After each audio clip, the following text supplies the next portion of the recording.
So, here we have the BPZE engine. It's a 1.8 litre dual overhead cam and it's found in an MX-5. This model is 1997. This engine has only done 75,000 miles, which is hard to believe given the age of the engine. But anyway, enough said, let's get on with the video.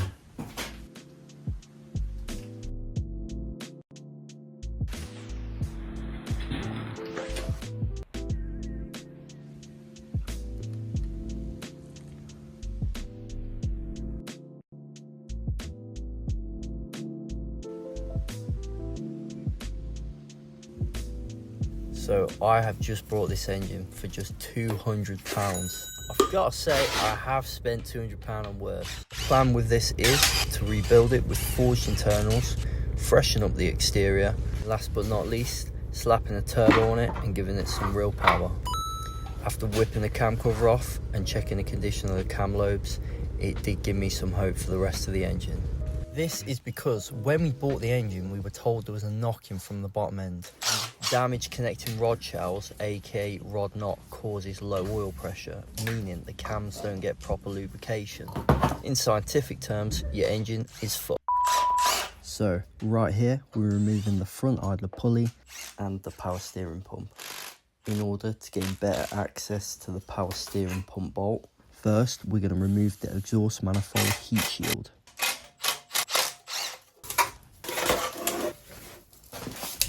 Now that's out of the way, we can remove the steering pump bolt and the connecting hoses, then get that pump removed. So, in order to remove the exhaust and intake camshafts, I need to remove the timing belt.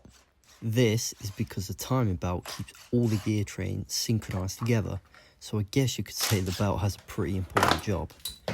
Once all the plastic timing guards are out the way, it uncovered the belt tensioner. The belt tensioner keeps constant pressure on the timing belt, which is crucial to keeping an engine running efficiently and preventing any belt slippages or excessive stress on the bearings. Now that the front pulley and the plastic timing cover pieces are out of the way, we can go ahead and slacken the tensioner and remove the belt with ease. Now I'm going to be whizzing out the cam caps and laying them out in order, but don't be too concerned if you manage to mix them up, as they should have a number etched into the top of them.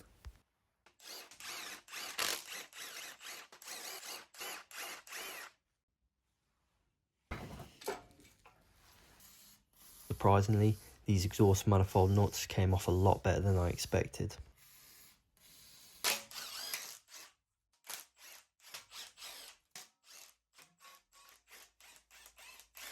So, for this engine build, I have a list of parts that I need to get on order. With that being said, I'd love to hear your recommendations on parts that you've tried and tested. So please message me on this video, let me know brands to use and brands to stay away from. Since we are going to be adding a turbo to this engine, it will draw more air into the combustion chamber and create a more powerful combustion event inside each cylinder. This obviously comes at a risk with stock internals, which is why we are replacing items such as rods and pistons with forged parts, which is a process where they heat up the aluminium alloy and use an immense pressure to shape it. This process makes a much more durable part. Here we are, ready to remove the intake manifold, but because this is port fuel injection, we must first remove the injectors from the manifold. As this is a much older engine, direct injection technology was not as advanced or commonly used. Port fuel injection definitely has its pros and cons. It's a lot less expensive and it's more reliable. However, direct injection creates a lot more power and it is more efficient. Here you can see me removing the plugs. They generally seem to be in good condition. However, this is a fresh build and it will be running more power. So it's a good idea to swap to some high performance or iridium spark plugs. Now let's whip the bolts out this cylinder head, and on that topic, as a short block is my main concern with power handling, I currently have no massive plans for the head, as it is more than capable of handling 300 horsepower without any modifications. I think to slightly freshen the head up, I will swap to Piper valve springs and replace the stem seals. With the head off, we now have a good view of the pistons. There is a considerable amount of carbon on the head of the piston, but it's definitely nothing concerning given the age of the engine. As I said earlier in the video, these will be swapped anyway for some forged pistons. In order to remove these pistons, we'll need to flip the engine over and remove the sump bolts.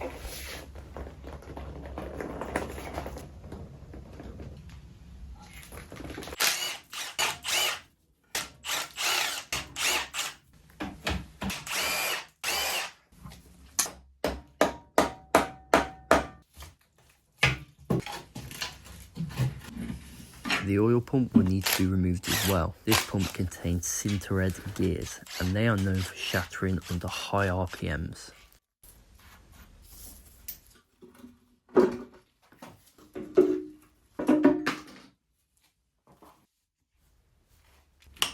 Now that's out of the way, we can loosen the connecting rod cap bolts.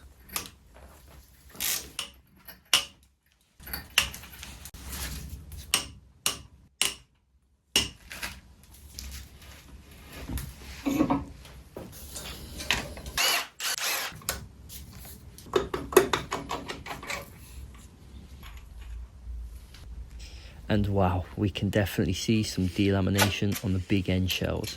This points towards an oil pressurization issue. This could definitely be a sign for me to change the oil pump. Let's just hope the crankshaft diameter is still within tolerance.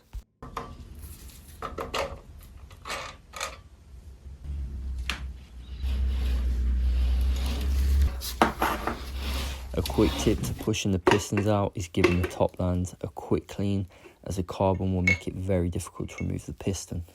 It's not too noticeable on camera, but there is some thrust wear on the piston. Luckily, there's no corresponding wear in the bore.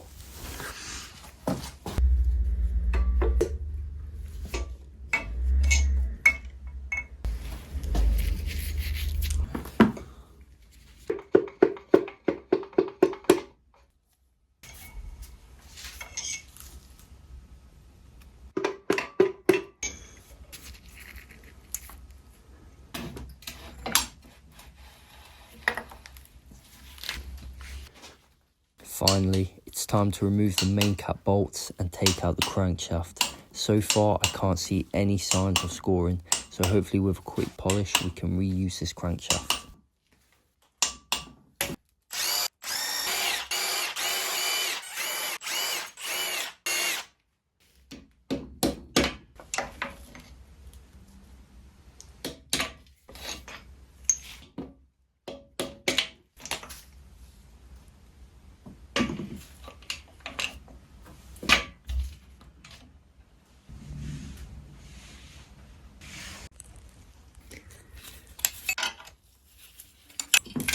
So with the front seal carrier out of the way, we can now get the crankshaft out, and we have finally stripped the Mazda engine.